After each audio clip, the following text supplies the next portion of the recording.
बबूल का पेड़ कितना विशाल होता है, पीपल का पेड़ भी विशाल होता है, किंतु क्या आपने कभी सोचा है क्यों बबूल के पेड़ को काट के उसका उपयोग किया जाता है और क्यों पीपल के पेड़ को पूजा जाता है?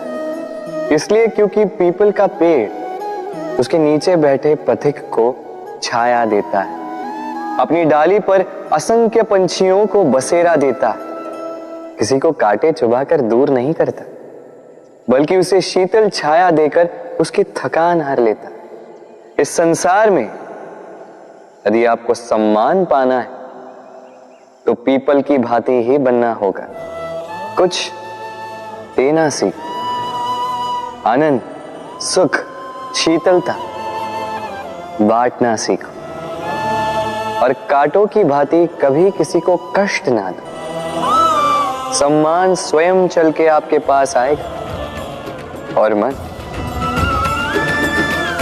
मन प्रसन्न होकर बोलेगा, राधे राधे। हम सब ये मानते हैं कि हमें जीवन में कभी न कभी किसी न किसी स्थान पर प्रेम होता ही, फिर चाहे वो माता पिता को संतान से हो, ज्ञानी को ज्ञान से हो, किसी कलाकार को कला से हो, आदि इत्यादि। किंतु क्या वास्तव में ये प्रेम ही है? मोह भी तो हो सकता है। अब आप पूछेंगे कि प्रेम और मोह में अंतर क्या? अंतर है बंधन का, जो आपको बांधे वो मोह है, प्रेम नहीं। प्रेम वो जो आपको मुक्त कर विकास की ओर भेजे। चलो आपको एक उदाहरण देता हूं। कुछ माता पिता अपनी संतान को किसी अन्य नगर में पढ़ने के लिए भेज नहीं पाते, अपनी संतान को उसके मित्रों के साथ खेलने के लिए भेज नहीं पाते, चिंतित रहते हैं कि कहीं उनकी संतान को पीड़ा ना पहुंचे और इसीलिए उसे बांध के रखते हैं। ये प्रेम नहीं है, ये मोह है। क्योंकि यदि ये प्रेम होता तो वो चाहते कि संतान माता पिता की छांव से बाहर निकलकर इस संसार को देखे, उसे समझे, उससे ज्ञान ले, अपनी अनुभवों से सीखकर अपना स्वयं का एक व्यक्तित्व बनाए। स्मरण रखिएगा, मोह से भय पैदा होता है और प्रेम से केवल आनंद।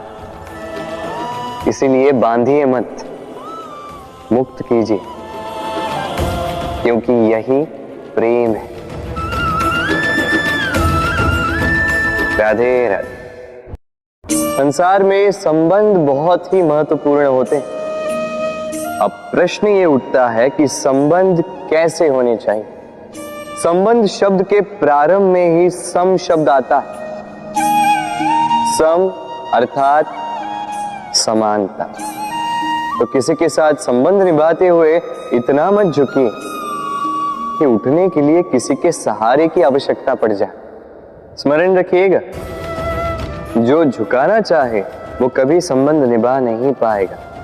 संबंध उसी के साथ जोड़ी जो आपको समान माने, आपको सम्मान दे, क्योंकि सम्मान से ही संबंध पनपेगा और बढ़ेगा। राधे राधे। कभी सोचा है जब माता संतान को जन्म देती है तो क्या होता? 9 माह का गर्भ, प्रसव की तीव्र पीड़ा।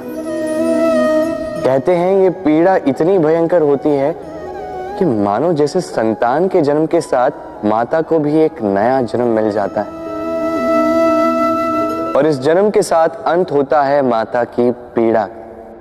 किंतु यदि आप दृष्टिकोण बदलकर देखें तो आप ये समझेंगे कि पीड़ा का ये अंत एक अपार आनंद का प्रारंभ है। आरंभ संतान का और संतान माता पिता के लिए सुख का प्रारंभ है। जीवन के साथ भी यही होता है। हम कभी कभी किसी संबंध या किसी स्थिति के पीड़ादायक अंत के कारण इतने विचलित हो जाते हैं कि उस आनंदमयी प्रारंभ को देख ही नहीं पाते। स्मरण रखिएगा, पीड़ा आनंद के प्रारंभ का लक्षण। राधे राधे। व्यक्ति के सर पर जब क्रोध चढ़ जाता है तो उसे सत्य और असत्य के बीच का ज्ञान नहीं होता। क्रोध उसकी दृष्टि को धुंधला कर देता है और फिर उसके पश्चात केवल माया और कपट ही उसे आगे का मार्ग दिखलाता है, अपने स्वार्थ की सिद्धि के लिए। अग्नि क्या करती है? जलाती है, फिर चाहे वो लकड़ी हो, कोयला हो, वस्त्र हो, जो भी आप अग्नि में डालोगे वो भस्म हो जाएगा। किंतु सोना, यदि आप सोने को अग्नि में डालोगे तो वो कुंदन बनकर अपना अस्तित्व निखार लेता है। यदि आप लोहे को ताप दो तो वो फौलाद बन जाता है। क्यों क्यों होता है ऐसा? क्योंकि उनके भीतर की अग्नि उनको जलाने वाली अग्नि से अधिक तीक्ष्ण होती। ये अग्नि है निश्चय की, ये अग्नि है पवित्रता की। यदि आपका निश्चय दृढ़ हो, आपके विचार पावन हो, तो कुंदन बनकर निकलोगे, फौलाद बनकर निखरोगे, भीतर से बल पाओगे और कोई आपके साथ अनिष्ट नहीं कर पाएगा। राधे राधे। व्यक्ति का जीवन क्या है? अब आप कहेंगे जन्म और मृत्यु के बीच का समय। और मृत्यु कब होती है? जब व्यक्ति श्वास लेना छोड़ दे, हाथ पांव चलाना छोड़ दे, सोचना छोड़ दे। ऐसा नहीं। देखिए, जल की मृत्यु तब नहीं होती जब वो सूख जाती। जल की मृत्यु तब होती है जब वो प्यास बुझाना बंद कर देती है। सूर्य की मृत्यु तब नहीं होती जब उस पर ग्रहण लग जाए या जब सूर्यास्त हो जाए। सूर्य की मृत्यु तब होती है जब वो भविष्य में इस संसार के जीवों को प्रकाश की आशा देना छोड़ दे। उसी प्रकार मनुष्य का अंत, उसकी मृत्यु तब होती है जब उसके भीतर की करुणा का अंत हो जाए।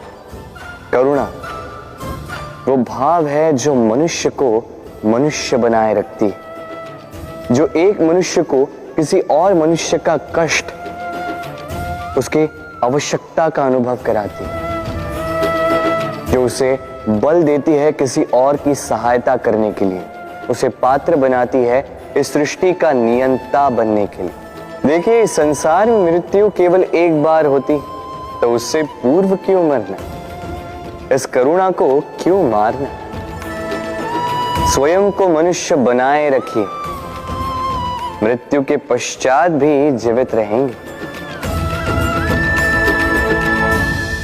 राधे राधे।